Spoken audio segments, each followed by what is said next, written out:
اعوذ باللہ من الشیطان الرجیم بسم اللہ الرحمن الرحیم۔ ناظرین گرامی، آج کی اس ویڈیو میں ہم حضرت سعید بن عامر رضی اللہ تعالی عنہ کے قبول اسلام کا واقعہ بیان کریں گے۔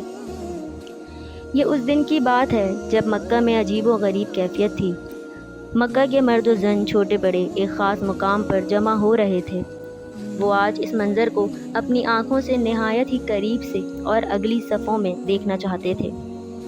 معاملہ یہ تھا کہ آج اہل مکہ کے سرداروں نے رسول اللہ صلی اللہ علیہ وآلہ وسلم کے ایک صحابی کو دھوکے اور مکر و فریب سے گرفتار کر لیا تھا۔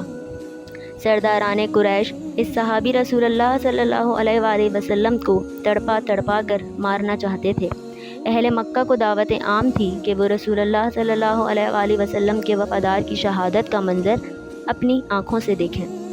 حضرت سعید بن عامر ان ہزاروں میں ایک جوان رعانہ تھے جو ابھی اسلام نہیں لائے تھے۔ وہ بھی سرداران قریش کی دعوت پر مکہ معظمہ کے بالائی جانب مقام تنعیم کی طرف اس لیے چل کھڑے ہوئے تاکہ رسول اللہ کے ایک صحابی حضرت خبیب بن عدی رضی اللہ تعالی عنہ کی شہادت کا منظر اپنی آنکھوں سے دیکھ سکیں، جنہیں قریش نے دھوکے سے پکڑ رکھا تھا۔ اس کے شباب فراواں اور ابھرتی ہوئی جوانی نے اسے اس قابل بنا دیا تھا کہ وہ لوگوں کے کندھے پھیلانگتا ہوا ابو سفیان بن حرب اور صفوان بن امیہ جیسے سرداران قریش کے برابر کھڑا ہو سکے۔ وہاں ان دونوں کے سوا اور بھی شہ سواران عرب موجود تھے جو اگلی صفوں میں بیٹھے ہوئے تھے اور اس منظر کا مشاہدہ کر رہے تھے کہ عورتیں، بچے اور جوان سب ہی اسے یعنی رسول اللہ کے ساتھی کو موت کی وادی کی طرف بے دریغ دھکیل رہے ہیں۔ ان کا مقصد یہ تھا کہ وہ صحابی رسول کو شہید ہوتے ہوئے دیکھیں اور آپ صلی اللہ علیہ وآلہ وسلم سے اس کا انتقام لیں اور یوں بدر کے مقتولین کی رسوائی کا بدلہ چکائیں۔ جب یہ ہجوم اپنے اس قیدی کو لے کر اس مقام پر پہنچا جہاں اس کی شہادت کے لیے وقت متعین کیا ہوا تھا، تو اس مرحلے پر طویل القامت نوجوان سعید بن عامر رضی اللہ تعالی عنہ نے حضرت خبیب رضی اللہ تعالی عنہ کی طرف نظر دوڑائی۔ سرداران قریش انہیں کشاں کشاں تختہ دار کی طرف لے جا رہے تھے۔ اس نے عورتوں اور بچوں کی چیخ و پکار اور شور میں ایک پروقار اور پرسکون آواز سنی۔ حضرت خبیب رضی اللہ تعالی عنہ فرما رہے تھے، اگر تمہارے لیے ممکن ہو تو مجھے مرنے سے پہلے 2 رکعت نماز پڑھنے کی مہلت دو۔ پھر سعید بن عامر نے دیکھا کہ حضرت خبیب رضی اللہ تعالی عنہ کعبے کی طرف رخ کر کے کھڑے ہوئے اور 2 رکعت نماز ادا کی۔ یہ 2 رکعتیں کیسی تھیں، اتنی حسین، اتنی مکمل کہ کیا کہنے۔ اس کے بعد اس نے دیکھا کہ قوم کے سرداروں کی طرف منہ کر کے حضرت خبیب رضی اللہ تعالی عنہ یہ کہہ رہے ہیں، باخدا اگر مجھے اس بدگمانی کا اندیشہ نہ ہوتا کہ تم کہیں یہ نہ سمجھ بیٹھو کہ میں نے نماز موت کے ڈر سے طوالت میں ادا کی ہے، تو میں نماز میں اور زیادہ وقت صرف کرتا۔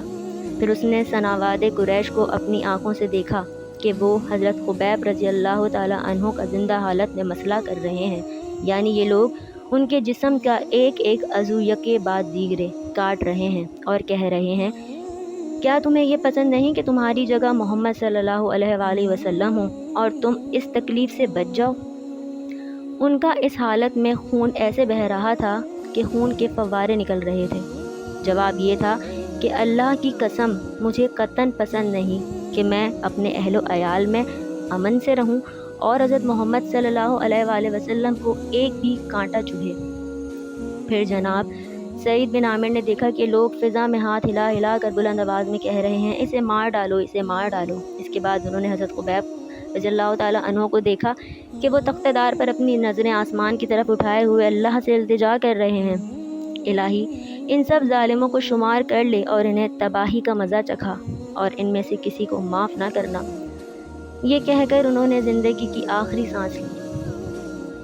انا للہ و انا الیہ راجعون۔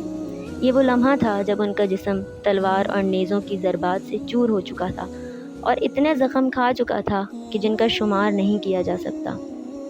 قریش بالآخر مکہ واپس لوٹ آئے اور اس کے بعد پیش آنے والے بڑے بڑے سنگین مارکوں کے نرغے میں حضرت خبیب رضی اللہ تعالی عنہ اور ان کے واقعات کو یکسر بھلا بیٹھے۔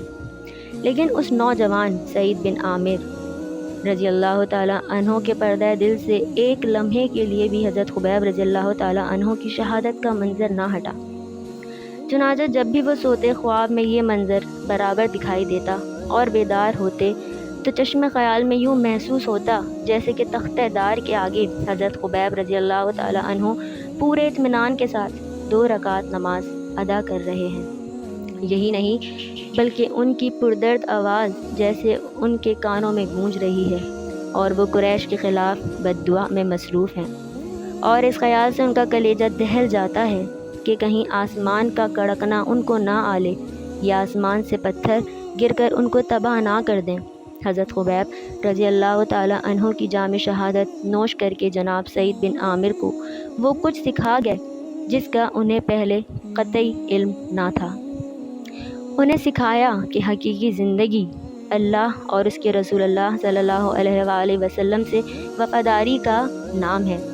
دوسری بات جو اس واقعے نے ان کو سکھائی وہ یہ تھی کہ پختہ عزم ایسی عجیب و غریب کردار کو جنم دے سکتے ہیں جن کا ہمیں کوئی احساس اور اندازہ نہیں ہوتا، لیکن جو عام حالات میں ظہور پذیر ہوتے ہیں۔ علاوہ ازیں انہیں اس حقیقت کا بھی احساس ہوا کہ وہ شخص جس سے اس کے رفقا اس درجہ محبت رکھتے ہوں کہ اس پہ جان نچھاور کر دیں۔ یہ سوچنا تھا کہ اللہ تبارک و تعالیٰ نے سعید بن عامر رضی اللہ تعالیٰ عنہ کا سینہ اسلام کے لیے کھول دیا۔ چنانچہ برسر مجموعہ یہ اعلان کر دیا کہ میں بت پرستی کی آلائشوں سے پاک ہو کر اور بے اختیار بتوں سے منہ موڑ کر ایک اللہ کے آگے سر تسلیم خم کرتا ہوں۔ میں آج سے مسلمان ہوں۔ حضرت سعید بن عامر رضی اللہ تعالی عنہ نے مکہ مکرمہ چھوڑ کر مدینہ منورہ کی جانب ہجرت کی اور رسول اللہ صلی اللہ علیہ وآلہ وسلم کی رفاقت اور صحبت میں رہنے لگے۔ خیبر اور اس کے بعد ہونے والے غزوات میں شرکت کا شرف حاصل کیا۔ جب نبی صلی اللہ علیہ وآلہ وسلم نے اپنے رب کے جوار رحمت کی طرف کوچ کیا، اس وقت آپ صلی اللہ علیہ وآلہ وسلم سعید بن عامر رضی اللہ تعالیٰ عنہ کی خدمات کی وجہ سے بہت خوش تھے۔ آپ کے بعد حضرت ابو بکر صدیق رضی اللہ تعالیٰ عنہ اور حضرت عمر فاروق رضی اللہ تعالیٰ عنہ کے ہاتھوں میں حضرت سعید بن عامر رضی اللہ تعالیٰ عنہ بنہنۂ شمشیر بن کر رہے اور ایسی زندگی بسر کی جو مسلمانوں کے لیے کردار کا نادر نمونہ ثابت ہوئی، جنہوں نے دنیا کو بیچ کر آخرت کا سودا کیا اور اللہ تعالیٰ کی رضا جوئی کو اپنی خواہشات کے مقابلے میں مقدم جانا۔ اللہ تعالیٰ ان پر 1000 رحمت نازل فرمائے اور ہمیں بھی صراط مستقیم پر چلنے کی توفیق دے۔ آمین ثم آمین۔